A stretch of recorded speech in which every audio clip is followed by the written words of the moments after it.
is your student nurse, Johar Gaman from BSN 212E Group 19 of Davao Doctors College. And for today's video, I am going to perform the parenteral drug administration return demonstration. Parenteral drug administration refers to any method of administration other than the oral means. However, it is most commonly associated with injecting straight into the body by passing the skin and the mucous membranes. So the most common routes for parenteral administration includes the intradermal, subcutaneous, and intramuscular. Now, in performing medication administration, it is important to remember to observe and perform the 10 routes of medication administration to ensure patient safety and ensure that we give our clients the most appropriate care. So without further ado, let's get started. So for the general preparation, we need to check the doctor's order, check the medication administration record or the MAR, and check the level on the medication carefully against the EMAR to make sure that the correct medication is being prepared.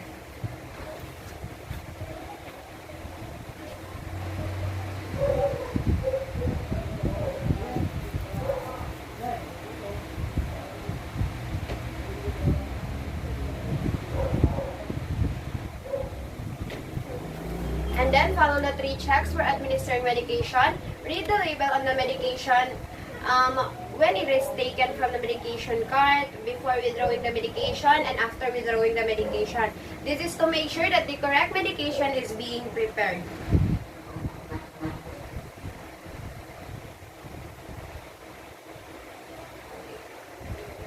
And then organize all the equipment to save time and energy. So the equipments needed are clean gloves, hypodermic tray, antiseptic swab or cotton balls with alcohol, syringe and filter needle or aspirating needle, sterile gauze, waste receptacle or sharps container, notebook and ballpen for documentation, the ampule, the vials, and the alcohol wipe or tissue for breaking the ampule, and also black ballpen. And now let's proceed to the performing medication from vials, and this is for our intradermal administration.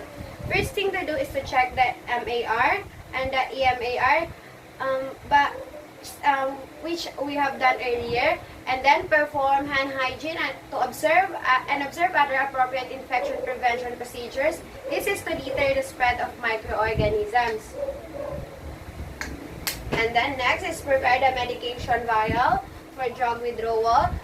Mix the solution if necessary by rotating the vial between the palms of the hands, not by shaking. This is to avoid the mixture to foam. So this is how we do it.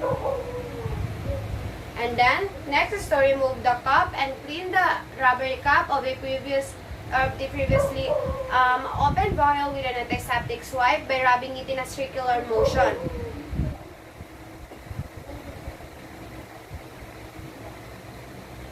So this is to clean the cup and reduce the number of microorganisms. And then for the withdrawing the medication, attach a filter needle as agency practice dictates to draw up premixed liquid medications from multi-dose vials. This is to prevent any solid particles from being drawn through the needle. So I am going to open my syringe first and only touch the barrel and plunger to avoid contamination. And since my syringe has already attached a needle in it, I am going to loosen it up first so that I can attach the aspirating needle.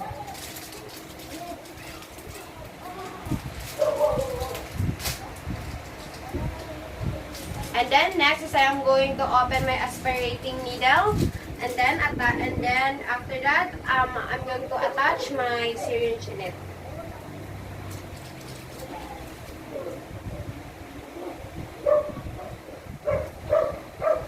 Then I'm going to discard this. After that, I'm going to remove the cap of my needle, but we need to ensure that the needle is firmly attached to the syringe. And then, next I'm going to remove the cap from the needle, then draw up into the syringe the amount of air equal to the volume of the medication to be withdrawn. So I am going, the doctor's order was 0.3 of the medication. And then I carefully insert the needle into the upright vial through the center of the rubber cup, maintaining the sterility of the needle. And then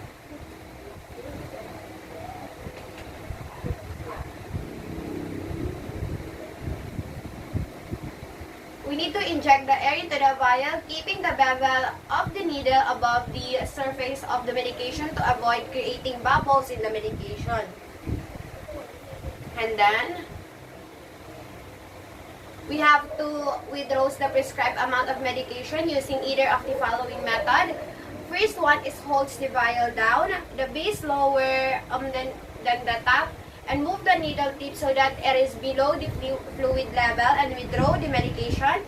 Or inverts the vial, ensure the needle tip is below the fluid level, and gradually withdraws the medication. This is to prevent air from being drawn into the syringe. So now I'm going to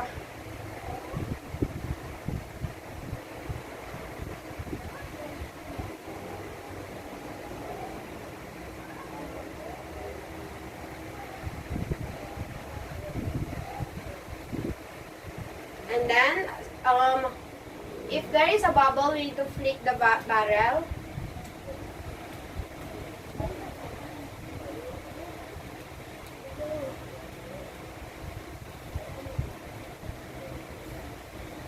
And then next is I'm going to remove the aspirating needle.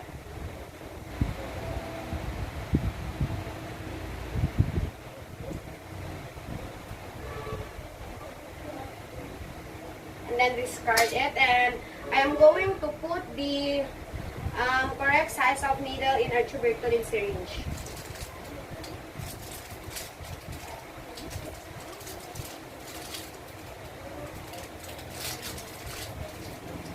And I'm going to discard this, and I'm going to put this on the medication tray. And then next is we need to I am going to perform the preparing medication from ampules. This is for our intramuscular administration. So first is we need to check the MAR and the EMAR, so which we have done earlier. And then we need to perform hand hygiene and observe appropriate infection prevention procedures to deter the spread of microorganisms, which I have done earlier. And then prepare the medication from ampule for drug withdrawal. First thing we do is we need to flex the upper stem of the ampule several times with a fingernail to bring all the medication down to the main portion of the ampule. So since I don't have a ampule, I am going to use this as an ampule. We need to flick it just like this. And then use an ampule opener or place a piece of sterile gauze or alcohol wipe between your thumb and the ampule neck or around the ampule neck, and break off the top by bending it toward you to ensure the ampule is broken away from yourself and away from the others. Or we need to place the antiseptic wipe packet over the top of the ampule before breaking off the top. This method is ensure that all glass fragments fall into the packet and reduce the risk of cuts. So I'm going to break it towards me.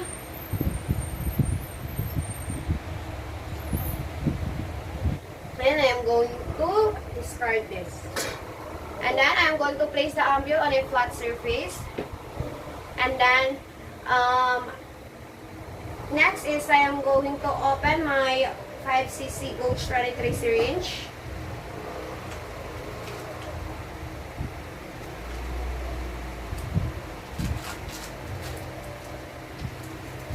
And then I need to attach the filter needle to prevent glass particles from being withdrawn with the medication. And as you can see, I have only touch the barrel and the plunger of the syringe to avoid contamination. And then since the syringe has already attached a needle in it, I am going to loosen up it first so that my my aspirating needle can be attached in it. And then I'm going to open my aspirating needle. And then attach my syringe in it.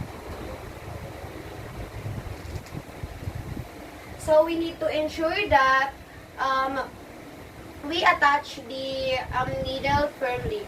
And then we need to remove the cap from the filter needle and insert the needle into the center of the ampule. Do not touch the rim of the ampule with the needle tip or shaft. This will keep the needle sterile. So I'm going to remove the cap. So with a single dose ampule, hold the ampule slightly on its side if necessary to obtain more than the ordered amount of medication. And then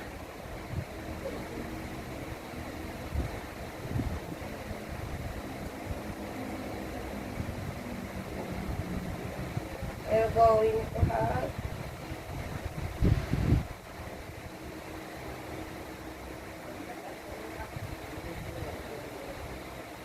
and then we need to dispose of the filter needle by placing it in a sharp container. So I'm going to remove my filter needle first.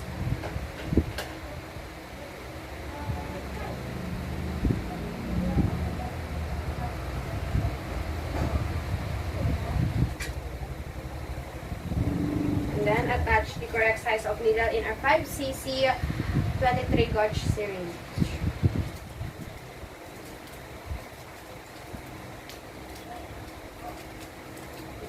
We'll discard this and then put this on our medication tray. So if given an injection, we need to replace the filter needle with a regular needle and tighten the cap of the hub of the needle and push solution in the needle to the prescribed amount. Now let's proceed to the administering of the medication. For the intradermal administration, first thing to do is to introduce yourself to the patient and verify the patient's identity using two identifiers, and then explain to the client that the medication will produce a small wheal, sometimes called a bleb. A wheal is a small raised area like a blister, so the client will feel a slight prick as the needle enters the skin. So information can facilitate acceptance of patient and compliance with the therapy. So, hi ma'am, good morning. I am Johar Gaman, your student nurse for today. May I see your wristband, ma'am? Okay, Yes. please state your name as well as your birthday, please. Debbie Capitan. Okay, so for today, I will be performing intradermal injection. So it is most commonly used for sensitivity test, including tuberculin skin test and allergy test, as well as sensitivity test to medication. So I need you to let me hold your arm during the procedure. Is it okay with you, ma'am? Okay. So provides for client privacy to make her comfortable. And then selects and cleanse the site. So I'm going to select a site.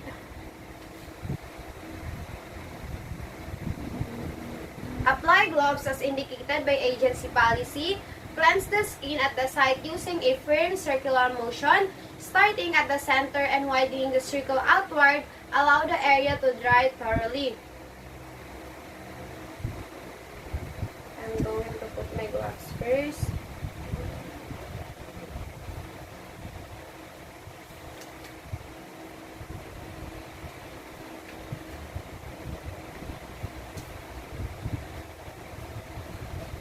So as you can see, I already apply my gloves as indicated by agency policy. And now we have to cleanse the skin at the site using a firm circular motion.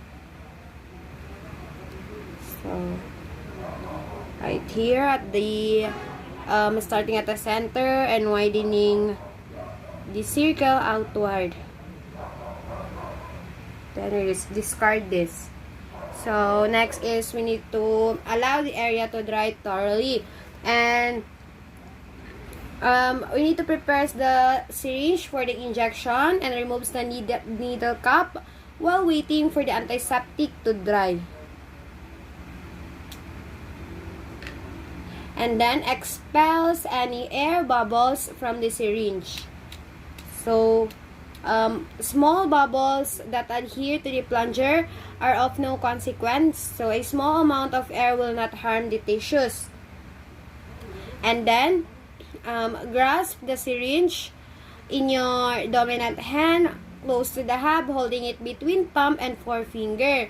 So, since this is my dominant hand, so hold the needle almost parallel to the skin surface with the bevel of the needle up.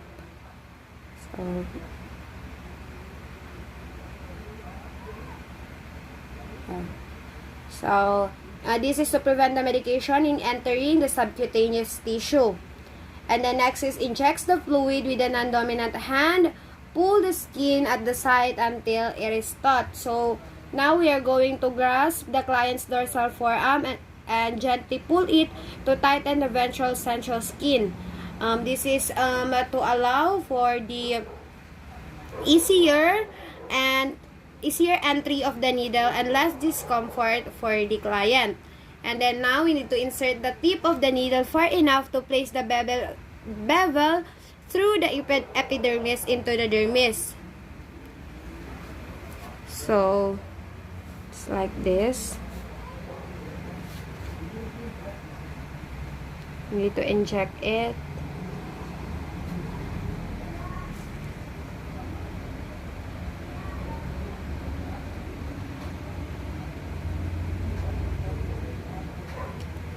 And then,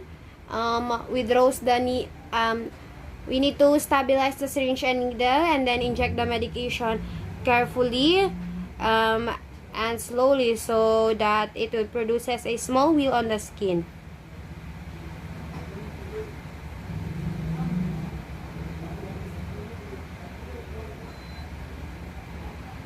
And then, this also verifies that the medication entered the dermis. And then we need to withdraw the needle quickly at the same angle at which it was inserted. And then activate the needle safety device or apply a bandage if necessary. And then, do not massage the area to avoid the dispersion of medication. And also dispose the syringe and needle into the sharps container. I'm going to dispose this syringe into the sharps container. And then, we need to perform hand hygiene and circles the injection site with ink to observe for redness and induration or hardening. This is for agency policy.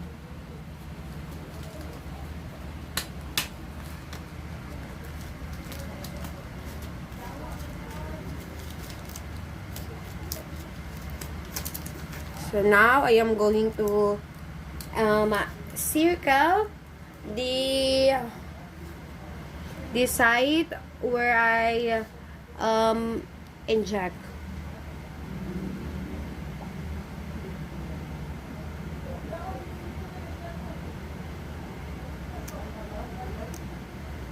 So, next is we need to document all relevant information, records the testing of material given, the time, the dosage, route, site, and nursing assessments, and evaluates the condition of this site 30 minutes depending on the test, measures the area of redness and induration in millimeters at the largest diameter and document findings, and also document if the client had a positive or negative skin test result and follow agency protocol on labeling of allergies. So now let's proceed to the intramuscular administration.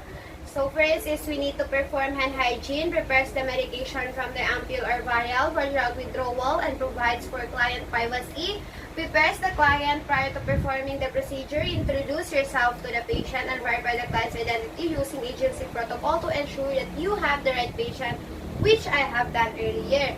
Now I need to assist the client to a supine, lateral, prone, or sitting position depending on the chosen site, and appropriate positioning promotes relaxation of the target muscle.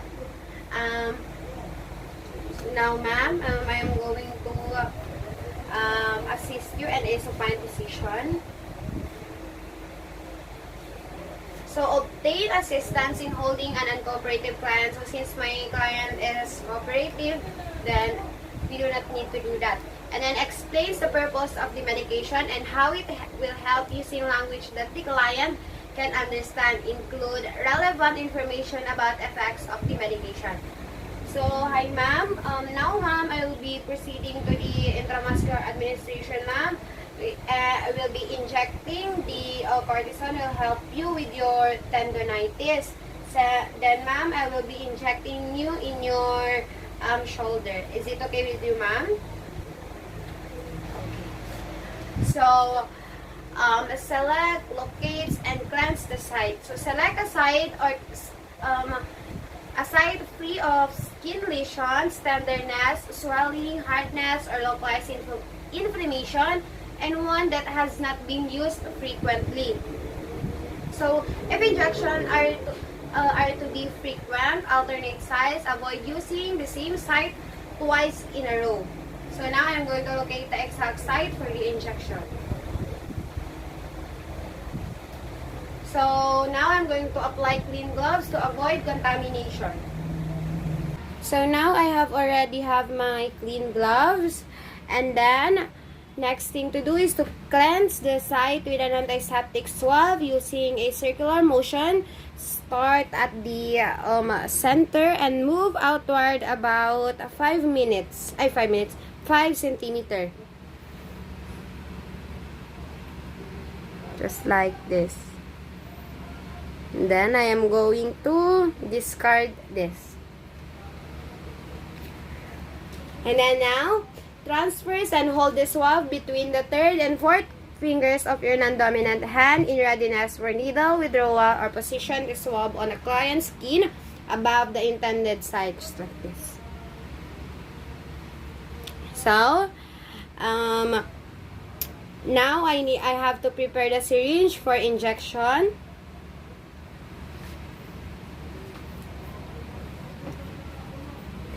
Now I need to remove the needle cover and discard without contaminating the needle.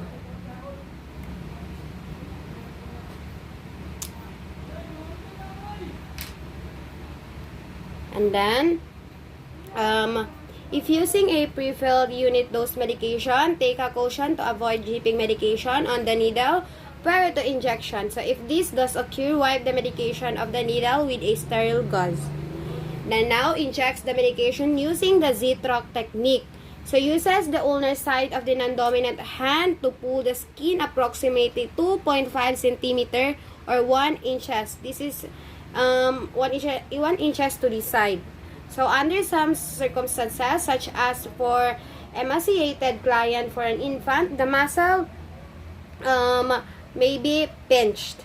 So now holding the syringe between the thumb and forefinger, as if holding a pen. So just like this. Pierce the skin quickly and smoothly at 90 angle. This using a quick motion lessens the client discomfort. And hold the barrel of the syringe steady with your non-dominant hand and aspirate by pulling back on the plunger with your dominant hand. And then aspirate for 5 to 10 seconds. Now I'm going to inject.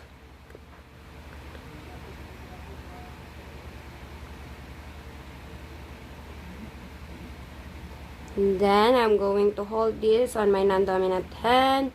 And then aspirate by pulling back the plunger. So if blood, if the blood appears in the syringe, we need to withdraw the needle. So since there is no blood, I am going to inject the medication steadily and slowly, approximately 10 seconds or 10 ml while holding the syringe steady if using the ventral gluteal side.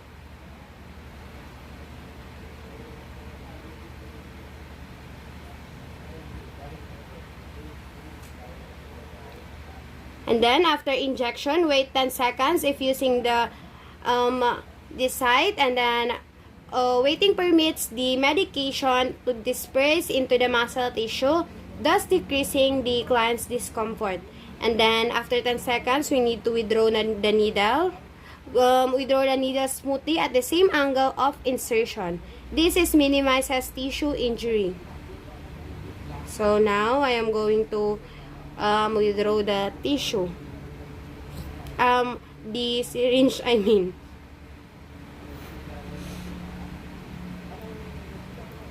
And then, apply gentle pressure at the side with a dry sponge. So, if it is not necessary to massage the area at the site of injection, this is to avoid irritation. So, if bleeding occurs, apply pressure with a dry sterile gauze until it stops. And then, activates the needle safety device or discard the uncupped needle and attach the syringe into the proper receptacle.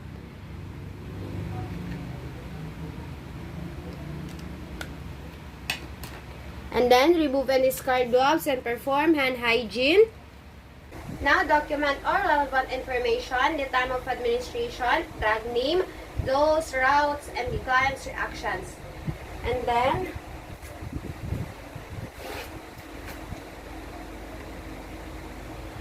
after that, assess the effectiveness of the medication at the time it is expected to act. So now, let's proceed to the subcutaneous administration. First thing to do is to perform hand hygiene, which I have done earlier. Organizes the equipment, provides for client privacy, prepares the client prior to performing the procedure, introduces the self, and verifies the client's identity using agency protocol to ensure that you have the right patient, which all I have done earlier. And now assist the client to a position which the arm, leg, or abdomen can be relaxed depending on the site to be used. So as for me, I will be injecting on the stomach. And then, obtain assistance in holding an uncooperative silent, but my patient now is willing to cooperate. And then, explain the purpose of the medication and how it will help using language that the client can understand. Includes relevant information about the effects of the medication. So, hi ma'am. Now ma'am, I will be doing the subcutaneous injection, ma'am. So, I will inject you with insulin. So, ma'am, the insulin regulates blood sugar level. So, it allows sugar to enter cells to be used as energy and to maintain the amount of the sugar found in the bloodstream within the normal level. So, ma'am, do you have any question?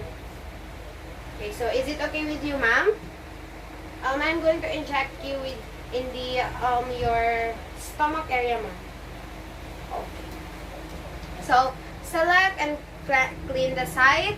Select a site free of tenderness, hardness, swelling, scarring, itching, burning, or localized inflammation.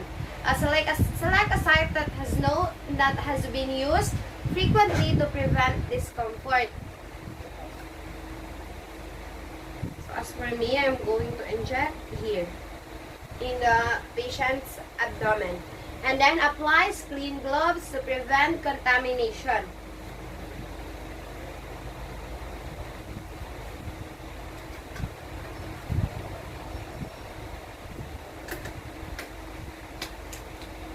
So, as agency protocol indicates, clean the site with an antiseptic swab. Start at the center of the site and clean in a widening circle to about 5 cm or 2 inches. The mechanical action of swabbing removes the skin secretions which contain microorganisms.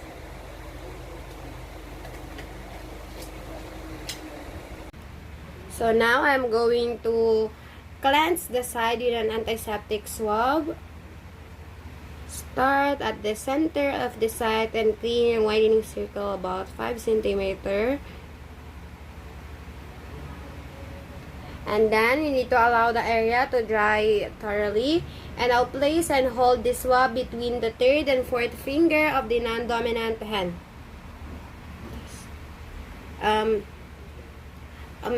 Or we can position this swab on the client's skin above the intended site. And then now we need to prepare the syringe for injection. So, our syringe here is the insulin syringe. So, removes the needle cap while waiting for the antiseptic to dry. Pull the cap straight off to avoid contaminating the needle by the outside edge of the cup. Then injects the medication. Grasp the syringe in your dominant hand by holding it in between your thumb and fingers. Yes. With the palm facing to the side upward for a 40 angle insertion, or with the palm downward for a 90 angle insertion. Prepare to inject. Just like this. And then, using the non-dominant hand, pinch or spread the skin at the site and insert the needle using the dominant hand and firm, steady push. So, start like this. So, when the needle is inserted, move your non-dominant hand to the end of the plunger and non-dominant hand to the barrel of the syringe. So, I will inject the syringe.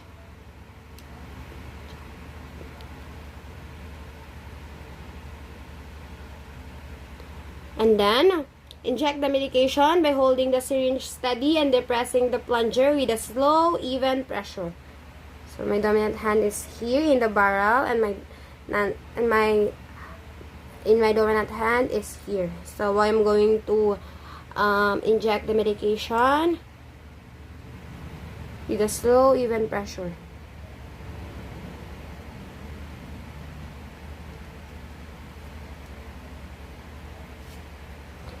And then,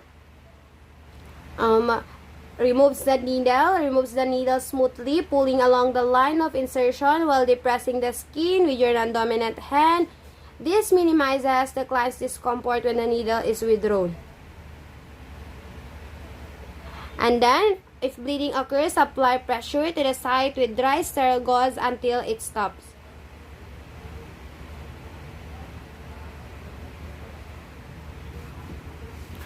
And then, disposes the supplies appropriately to prevent injury and contamination. And then now we need to assist the patient in the comfortable position. Flip the medication ticket if it's not using EMAR. Mom. And then do aftercare, remove gloves, dispose used items in appropriate ways, receptacles. Return other equipment to its proper place, especially the MAR machine.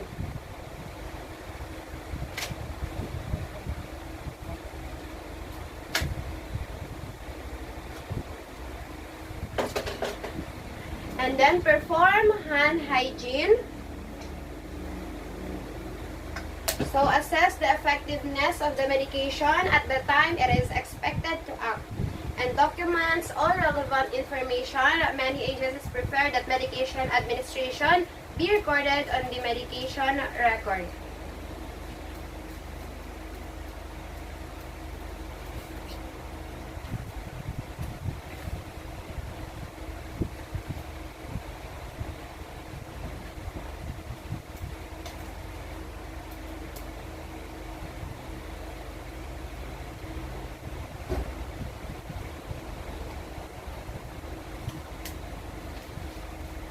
So, ma'am, that's all for administering all your medications.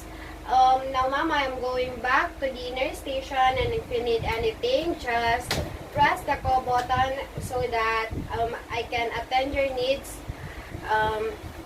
Do you need any, do you have any questions or clarifications? Okay, thank you so much for your cooperation. And then, that's all for the parenteral administration. Again, this is Chargel Elgaman, your student nurse. Thank you.